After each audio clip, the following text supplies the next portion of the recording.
Hey y'all, it's Joanne.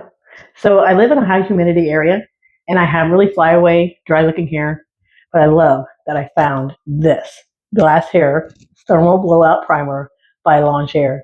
This really gives my hair a sleek, shinier finish. It's like magic in a bottle.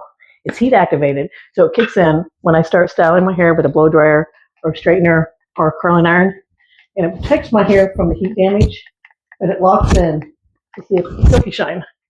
It gives my hair instant softness. It's not greasy feel at all. It's lightweight. It's totally not sticky. It feels nice and soft. It feels like water on my hair. So it's made to block the humidity. My hair looks sleek and no frizz throughout the day. It's great for all hair types. Your hair is fine, thick, curly, straight. This hair works across the board.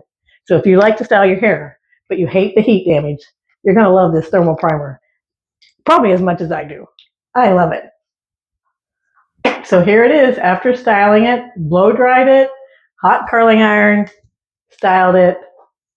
I love it. This Launch Thermal Blowout Primer is the key to high humidity areas, and you want it not to look frizzy and dry. I love it.